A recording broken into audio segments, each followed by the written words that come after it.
আমার মেয়ে এতটা বছর বিদেশ করে আসছে, মাথার ঘাম পায়ে ফেলা পরিশ্রম করছে, নিজের জানের কষ্ট দিয়া সবার জন্য ইনকাম করে পাঠাইছে। আমার মেয়ের এই দেশে এসেও পরিশ্রম করতে হইব? আমার মেয়ের একলাই টাকা?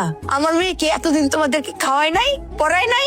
আপা বাড়িতে থেকে কি করবে সেটা আগে জিজ্ঞেস করেন। তুমি যা করো সে তাই করবে। তুমি যেমন সংসার করতেছো, পায়ের উপরে পা তুলে খাইতেছো, সে তাই করবে। থামো না, আমি গরিব হোক বড়লোক হোক একজন ভদ্রলোক দেখে বিয়ে করব। আমার ছোট্ট একটা সংসার হবে, আমি আমার সংসারটা আমার মনের মতো করে সাজাবো।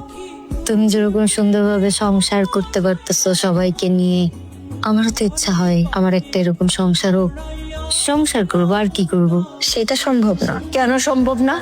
সম্ভব, আমি বলতেছি শোনো। ছোটবেলায় বাবা মারা গেছে, এরপর শুধু পরিবারের অভাব অনটন দেখছি। ভাই বোনের দুঃখ কষ্ট মেটানোর জন্য সেই দূর প্রবাসী চলে গেছিলাম। 1-2 বছর না, 8 বছর থেকে আসছি। 8 বছর কম কথা না, ওইখানে যে কত কষ্ট করছি। কিন্তু চিন্তা করে দেখছি আমারও তো একটা জীবন আছে না। ভাই বোন সবাই বড় হয়েছে, ভাই বিয়ে করছে, ভাইয়ের বাচ্চা হয়েছে, বোন বিয়ে করছে, তার জামাই হয়েছে। এখন তো আমাকে আমার জীবনটা দেখতে হবে। মার কোলে ফিরে যখন আসছি আর তো আমি যাবো না।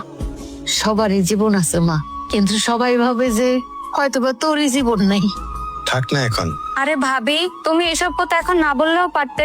কারণ আছে, এজন্যই আমি কথাগুলো বলতেছি। তুমি যেই বিষয়টা তুলছো সেটার কোনো কারণ আছে বলে আমি মনে করি না। আমার মেয়েটা 8 বছর বিদেশ করে দেশে আসছে, আসতে না আসতে খাইতে বসছে।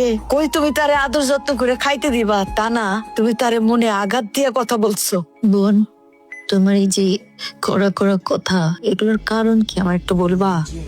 একটা মানুষ সংসার করতে গেলে অনেক টাকা পয়সা দরকার হয়, আর সেই টাকা পয়সা আপু কোথায় পাবে? তাই আমি বলি কি, আপু আর কয়েকটা বছর বিদেশ থেকে আসুক, তারপর আমরা সবাই পরিপূর্ণ হয়ে যাব, আর আপু শান্তিতে সংসার করে খেতে পারবে। তাহলে আমি যে এত বছর তোমাদের দিছি সেগুলো কোথায়? তুই চুপ করে আছিস কেন? আমার সেই টাকা পয়সাগুলো কোথায়? আপু, আই তুমি চুপ করো, আমি কথা বলতেছি না।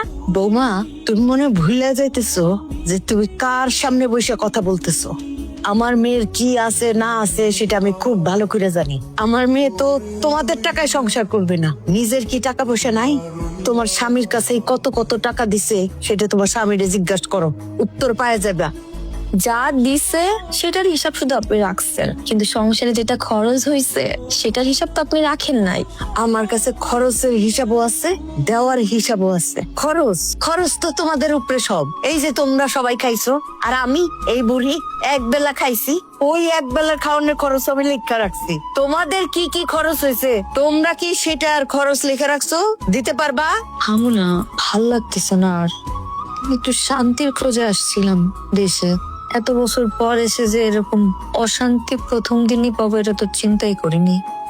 তোমরা সবাই খাওয়া দাওয়া শেষ করো, আমি একটু বেমাসের। এত বছর পরে আমার মেয়েটা দেশে আসছে, শান্তি মতো খাইতে পারলো না। এই তোরা কি তারা আপন ভাই বোন?